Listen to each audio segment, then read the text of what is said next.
Hi, everybody. Man, world history is a large and complicated beast, isn't it? Even the question of when world history officially begins has many different possible answers. So we may as well start with the creation of the universe and go from there. But technically, this course is not really world history, is it? The actual name of this course is the history of world civilizations. So right there, we got a question. Uh, what is civilization? The concept of civilizations has been used by historians to organize world history for more than a century. In fact, many have argued that human history only really begins when civilization appears. You may have already heard that this was said to have happened first in Mesopotamia, in current-day Iraq, when Sumerian culture appeared somewhere around 3500 BCE. And then this was followed closely by three other so-called river valley civilizations, one in Egypt, one in the Indus River Valley in current-day India, and in the Yellow River Valley in present-day China. So, okay, great. Civilization, there it is. But what makes these forms of human organization different than anything that came before, or that other societies that existed at the time? What made these particular forms of human organization something we put this big label of civilization on? We still need a definition. What is civilization? So yeah, this is one of those words that's really difficult to define. You look it up in the Oxford English Dictionary, you're not going to get a lot of help. You have this definition right here. Civilization is the action or process of civilizing or of being civilized, a developed or advanced state of human society. Yeah, that's really great, but we still have the question of what does it mean to be civilizing, or what does it mean to be civilized? What does it mean to be an advanced state of human society? Unfortunately, your textbook's not even that helpful either. Sorry about that. The textbook authors describe civilization as an ambiguous term, often used to denote complex societies. That's your textbook. So yeah, that's really great. In fact, world historians argue all the time about things like this, like what definitions mean, what terms, how do we define terms, and they can't agree on common definition for what constitutes a civilization, despite the fact that we continue to use the term and to continue to organize world history according to different civilizations. Most people would probably say, look, I can't define it, but I know it when I see it. You look at something like this, the Greek Acropolis, you look at, Roman pillars, you say that's civilization. When you see big monumental structures, you're looking at something called civilization. We think of writing, maybe, of certain kind of administrative structures. Most of all, perhaps, we think of cities, of urbanization. And in fact, the word civilization is derived from the Latin civitas, which means literally city. And so civilization is often meant to refer to complex, settled, urbanized societies, and contrasting these societies with nomadic peoples beyond the city walls who lack permanent settlement and are considered generally to be primitive by the urban societies. Civilization is kind of a controversial concept. Chapter 2 in your textbook starts with an ancient story from the Epic of Gilgamesh that illustrates the idea of civilization and its problems. It's a loaded term. In the story, it's the story of a wild man named Enkidu, who was raised by animals and knew nothing about human society until a series of incidents brought him into closer contact with the city of Uruk and its king Gilgamesh, who eventually became his friend, taught him to cook food, drink beer, take baths, stop being a dirty, naked, wild animal, and, act civilized. Clearly, to be part of civilization meant to be more like an urban Mesopotamian. As this story illustrates, civilization was already by 2000 BCE a loaded term. That is, it was loaded with value judgments. So as I mentioned earlier, the word itself is derived from the Latin civitas, which means city, but the modern English term civilization actually comes much later, from the 16th century French term to civilize. So why is this significant? Well, in the 16th century, Europeans were using this term civilization and the idea of being civilized as a way to justify conquest of entire parts of the world, particularly the Americas, in the furtherance of European expansion and imperialism. And so the term civilization, it comes into being really in this context, in the context of looking at other peoples and projecting images upon them of a certain way of living. So during the late 19th and early 20th centuries, it was widely believed that among European scholars that all human communities were involved in a kind of process of straightforward progression by which the conditions of a society were gradually improving. As part of these changes, it was believed societies experienced different stages, beginning with savagery and barbarism, and moving through in a progressive line towards civilization. In this context, it was understood as the last stop in the long journey of human society. This can be problematic since moral values are inevitably one-sided and ethnocentric. A behavior considered to be civilized by a particular culture may be judged senseless or even seen with horror by another culture. So today, this approach, this idea of some sort of line of progression in human societies is no longer seen as valid, since it's linked to an attitude of cultural superiority by which human communities which are not yet supposedly civilized are somehow seen as inferior. So the fact that this term is so loaded with value judgments and ethnocentrism about what constitutes a primitive versus an advanced society make historians a little nervous to use the concept of civilization as an organizing principle in world history. This also leads to another problem with the idea of civilization. Rather than having a clear definition, this concept is often understood as just a list of characteristics that reflect that dominant society. And your textbook does this as well. And the list is never, historians can't agree on what the list of characteristics are, but you'll see these are common among what you'll see as a definition of civilization. Urbanization being a big part of it, so the development of big cities. Specialization, non-agricultural specialization, so the time spent to get into arts and crafts, into construction, into more elaborate forms of religious specialization, etc. A large food surplus that allows for this specialization. The development of an increasing hierarchy or class structure. The emergence of complex forms of government, so more modern forms of political systems. We'll see monumental buildings. That's almost a telltale sign that you're dealing with a civilization. And writing. The problem with this, and there's others, nobody really agrees on a list of what constitutes a civilization versus a different kind of society. The problem with these lists, what makes civilization problematic for historians, is that not all societies kind of meet these criteria. Writing in particular is problematic because there are some cultures that are clearly sort of reached advanced complex levels, like the Inca or the Aztec, that sometimes don't have a clearly defined system of writing. So this is another problem, another reason why the concept of civilization can be problematic for historians. But despite the loaded nature of the term, and despite all the problems that historians have with using it as a way to construct world history, we're kind of stuck with this term civilization for now, so we need to make the best of it. So for the rest of this video, we're going to explore the idea of civilization historically and try to kind of pinpoint a really good definition that's better than just a long list of terms for what is so significant about the development of these particular ways of organizing society. And I'm going to suggest by the end of the video an argument for why we can think that that the concept of civilization does have some kind of relevance and some kind of usefulness for us if we shave away the bias and think of it as a particular historical development. And historians in general do point to the Mediterranean, to the Middle East, to the Mesopotamia, and cities like Uruk develop in 3500 BCE as sort of the beginning of a foundation of what we'll come to call civilization.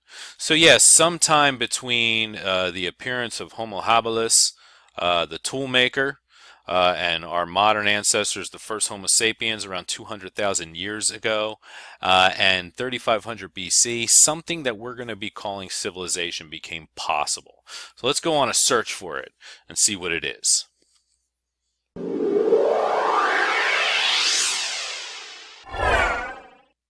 When we left off in class last time, Homo sapiens had just appeared on the scene, and around 40,000 years ago began to pour out of Africa into almost every corner of the globe.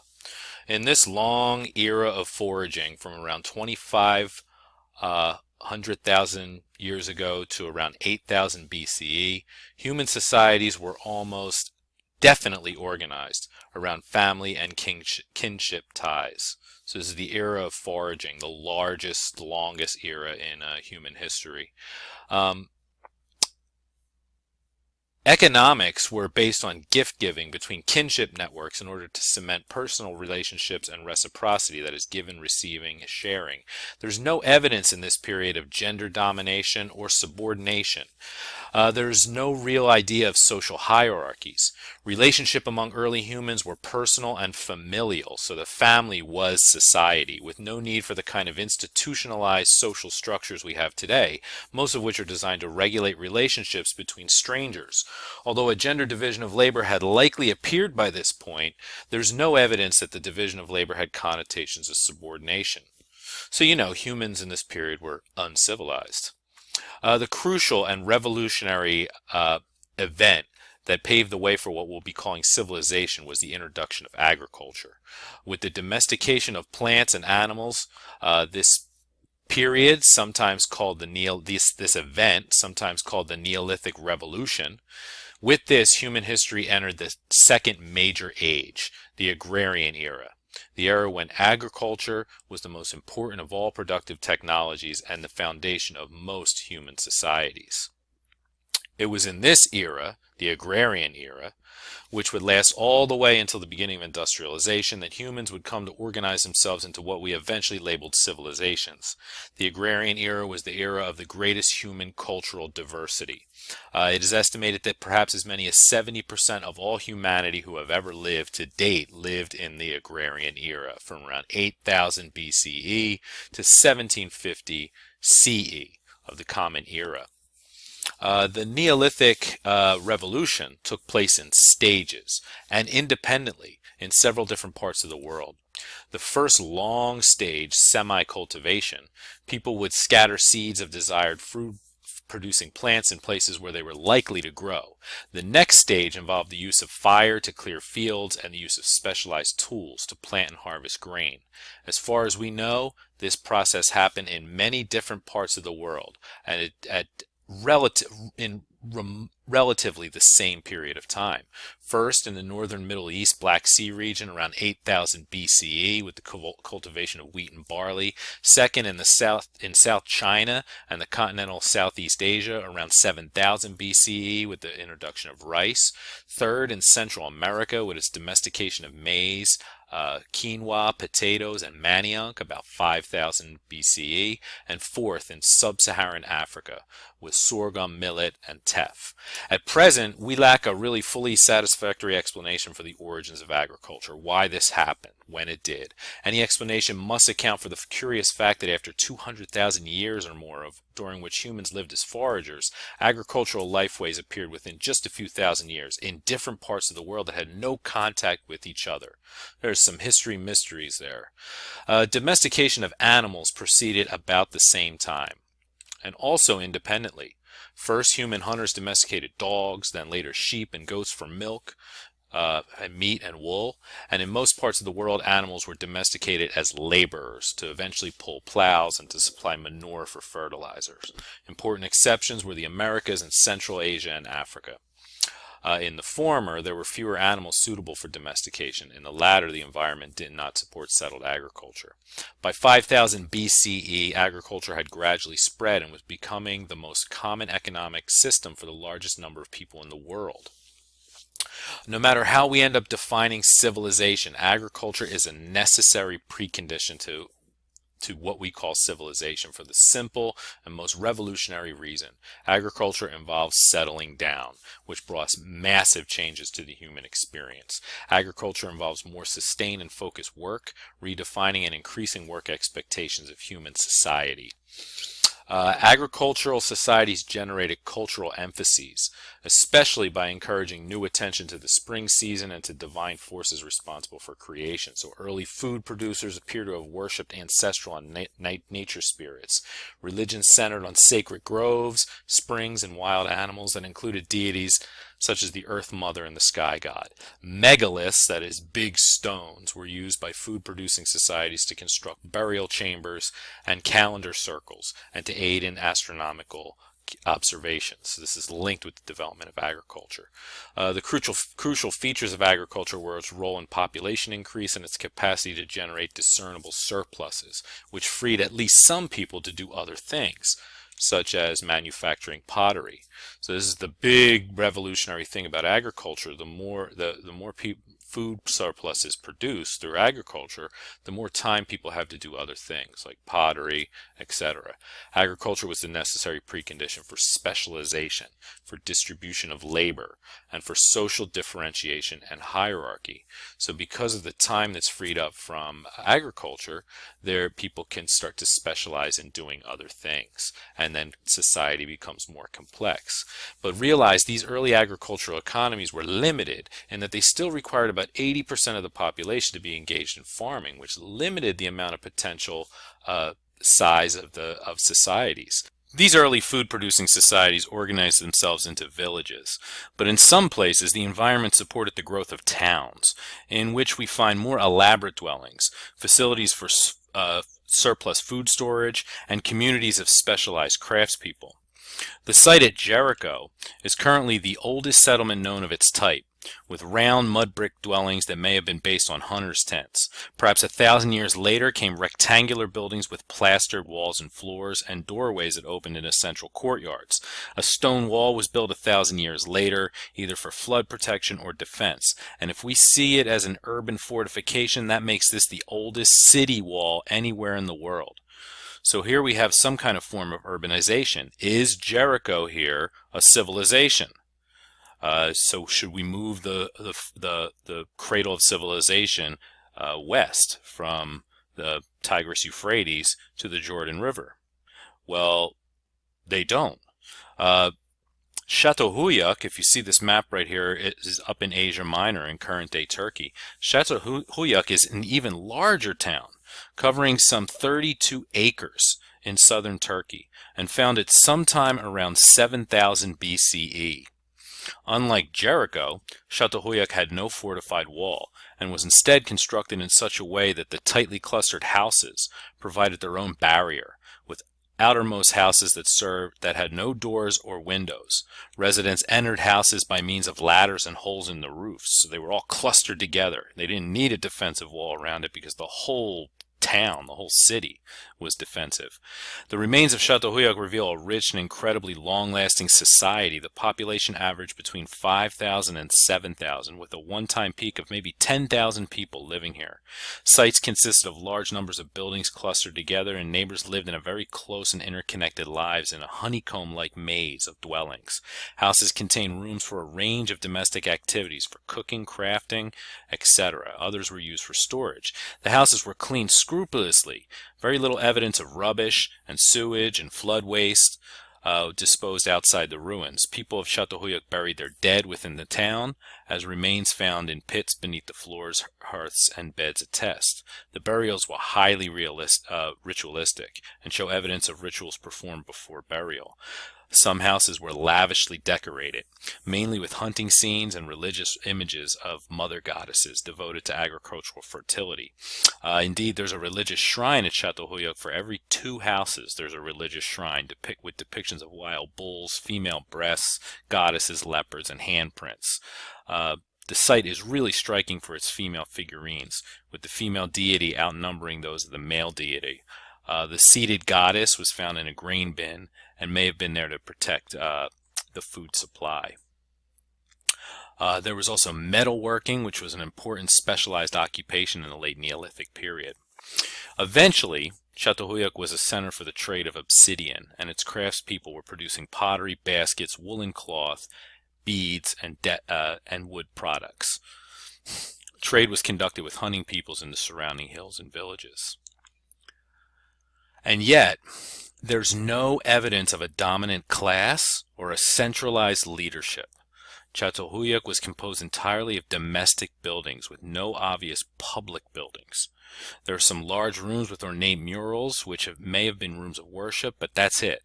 The point is, there apparently was no social classes in this society. No dwellings with distinctive features have been found to date. This is a real key to why we separate what is clearly a vast and complex society here from what we're calling civilization. So here's the argument I'm going to make, what I think it all kind of comes down to. And it'll give us a useful way to think about the societies and cultures that we're going to be studying in the first couple weeks of the class. So as we move to India and China, starting first with the River Valley civilizations here. And even though we're going to be using the term civilization, knowing that it's loaded, knowing that it has a lot of problems as a concept, there is something that I think kind of beyond just a list of characteristics that might be helpful in thinking about this new phase in human society. So you think about this list right here, and if you look at the textbook at the beginning of chapter 2, the authors of the textbook add some other things. They include some of these, they add others, and different world historians will compile different lists. The question is there any way that we can unify all of these items into, a reason why, into something that is an overall definition, as opposed to just like a shopping list of items that you check off, and once you check them off, you have a civilization. I think what's really instructive is to compare this huge society in Çatalhöyük and this culture that was clearly complex, upwards of 10,000 people, to what becomes the Sumerian culture, Egypt, the Indus River Valley, and what is the real key difference between these. And it seems to me that one of the things that unifies all of the items on this list: urbanization, specialization, food surplus, class structure, government, monumental building, etc., is the idea of a complex society with a formal, structured government. That is what we could call a stated society. That no matter what kind of list you come up with, no matter how much you debate the idea of what we're dealing here, or the meaning of the word civilization, what all of these have in common is that there is a formal, structured government, and that government helps to explain the need for tax records, for the use of writing, for the expansion of trade, for the specialization of labor, for a new class structure and hierarchy, for the whole hierarchy of society. Maybe a stated society. When I say a stated society, what I mean is a state, that we're moving from societies that are joined together through familial ties, through ties of kinship, to larger organizations of essentially, strangers who are organized under the authority of a structured government system. And that this might be the only thing that kind of unifies everything under the definition of civilization, whether you think government is civilized or not.